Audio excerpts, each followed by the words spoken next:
मेरी प्यारे बच्चों, स्वागत है आपका हमारे यूट्यूब चैनल सीखो G24 में। तो बच्चों, आज की इस वीडियो में मैं आपको सिखाऊंगा घनमूल निकालना। पिछली वीडियो में मैंने आपको बताया था वर्गमूल निकालना गुणनखंड विधि से।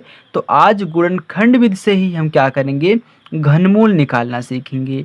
तो देखिए, घनमूल और वर्गमूल में डिफरेंट क्या है, हम पहले उसको जान लेते हैं।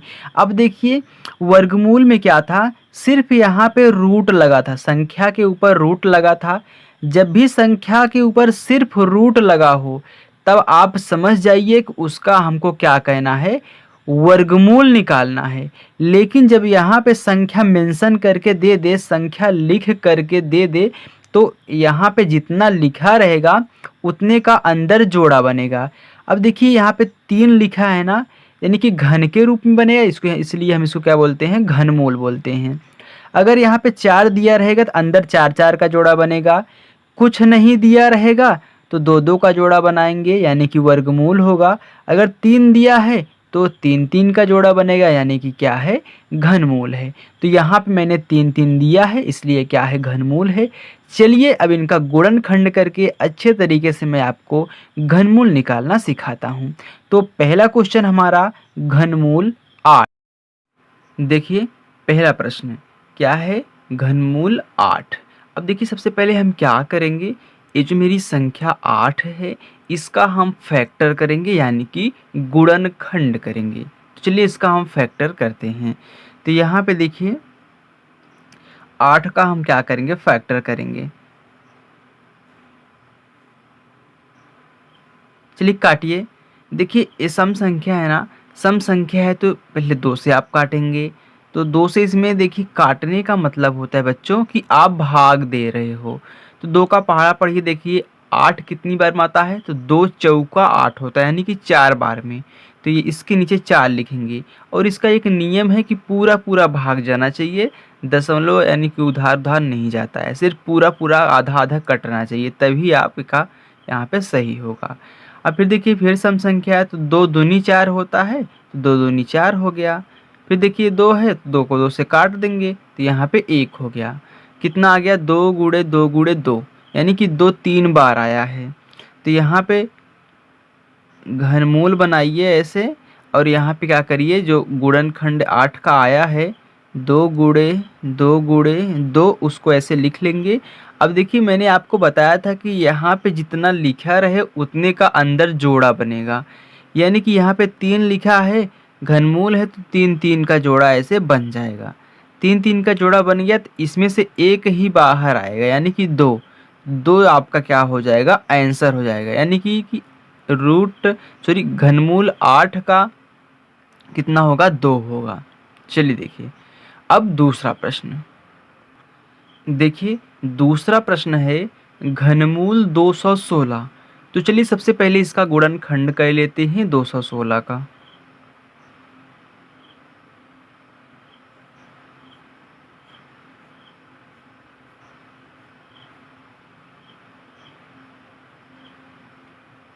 चलिए देखिए, सम संख्या है तो उसको हम 2 से काटेंगे। तो देखिए, 2 एकन्नम 2, अब इसमें भाग नहीं जाएगा ना, अब इसमें भाग नहीं जाएगा तो इसके बाद हम इस वाली संख्या दोनों एक साथ लेंगे, तो हमको 1 0 यहाँ पे बढ़ाना पड़ेगा, क्योंकि बीच की बात है, बीच में कम पड़ रहा है। आरी कम पड़ता तो 2 अंक ले लेते तो नहीं होता, लेकिन बीच में कम पड़ रहा है, उसके आगे संख्या ले रहे हैं, तो हमको 1 0 बढ़ाना पड़ता है, तभी हम 2 संख्या को एक साथ ले पाएंगे। तो 2 8 16 हो जाएगा, क्योंकि अब ये 2 संख्या साथ में हो गई। फिर सम संख्या, फिर 2 से काटेंगे तो 1 में देखिए नहीं जाएगा, 2 संख्या हम साथ में ले सकते हैं शुरू में। तो 10 हो गया ना, 2 5 10 और 2 चौका 8।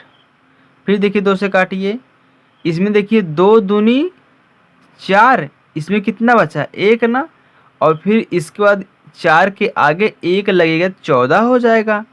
जो बचता है वह उस संख्या के आगे लगता है जो उसके आगे होती है। तो आगे 4 है, 4 के आगे यहाँ से जो 1 बचा था उसको लगा देंगे, 14 हो जाएगा। तो 2 सते 14। फिर देखिए, अब ये सम संख्या नहीं है, अब कितने से कटेगा, ये कटेगा 3 से। तो देखिए 3 नवा 27, 3 त्रिका 9, 3 एकन्नम 3। चलिए अब जितने भी यहाँ पे गुणनखंड आए हैं उनको हम लिख लेते हैं। तो घनमूल 1 2 3, 3 बार 2 आया है, 3 बार 3 आया है। तो 2 गुणे 2 गुणे 2 गुणे 3 गुणे 3 गुणे 3।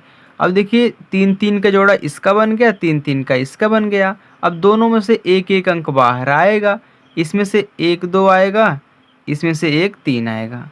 अब 2 तिहाई 6, यही क्या है 6 आपका 216 का घनमूल कितना है 6 है। तो ये आपका आंसर हो गया। ओके चलिए अब तीसरा क्वेश्चन है घनमूल 125। तो चलिए 125 का गुणनखंड करिए। तो 125 का गुणनखंड देखिए, यहाँ पे मैं आपको एक ट्रिक बता रहा हूँ कि जब भी आपको इस संख्या का इकाई अंक 5 दिखे, यानी कि यहाँ पे एक संख्या मैंने ली है 125, तो इसका इकाई का अंक 5 है। तो जब भी आपको इस तरीके से 5 दिखे लास्ट में, तो आप जब भी उसका गुणनखंड करिएगा 5 से। चलिए देखिए इसको 5 से काटते हैं। तो 5 से काटेंगे। अब देखिए 1 में भाग नहीं जाएगा, तो दो संख्या को एक साथ लेंगे।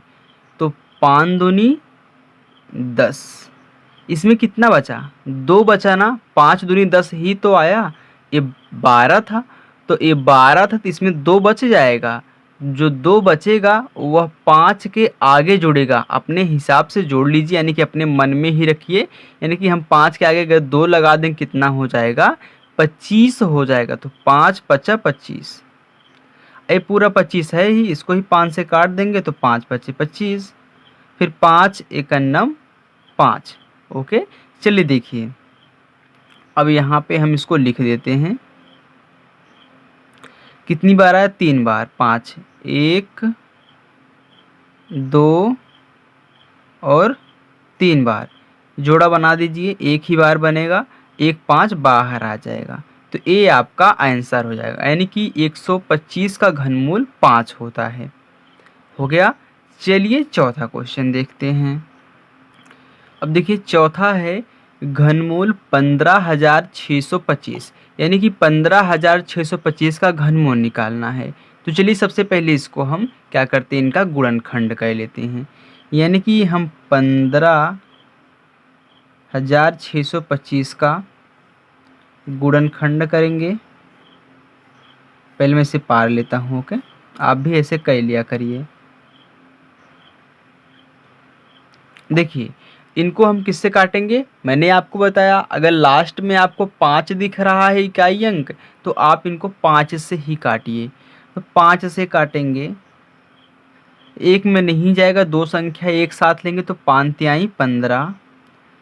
देखिए ये 6 है, 6 में एक ही बार जाएगा, 5 एकन्नम 5, लेकिन इसमें एक बचा, 2 के आगे जुड़ेगा 12 हो गया। तो 5 दूनी 10। अब फिर देखिए यहाँ पे 2 बचा, यहाँ पे लग जाएगा 25 हो गया। तो 5 पचे 25, फिर 5 से काटिए, 3 में नहीं जाएगा, दोनों संख्याओं को एक साथ लेंगे 31 पूरा। तो 5 6 के 30 होता है। इसमें एक बचा, 2 के आगे लग जाएगा तो 12 हो गया। फिर 5 दूनी 10, फिर यहाँ पे 2 बचा है 25 हो गया। 5 पचे 25, फिर 5 से काटिए। देखिए 5 एकन्नम 5, इसमें एक बचा, यहाँ पे लग जाएगा 2 के आगे 12 हो गया। फिर 5 दूनी 10, फिर 2 बचा है 25 हो गया। 5 पचे 25, फिर 5 से काटिए, एक में नहीं जाएगा, दो संख्या एक साथ लेंगे तो 5 दूनी 10, फिर 5 यहाँ पे 2 बचा ना, ये 25 हो गया। तो 5 पचे 25, फिर 5 से काटिए, 5 पचे 25, फिर 5 से काटिए, 5 एकन्नम 5 हो गया। चलिए अब यहाँ पे हम इनका गुणनखंड जो आया है उसको लिख देते हैं।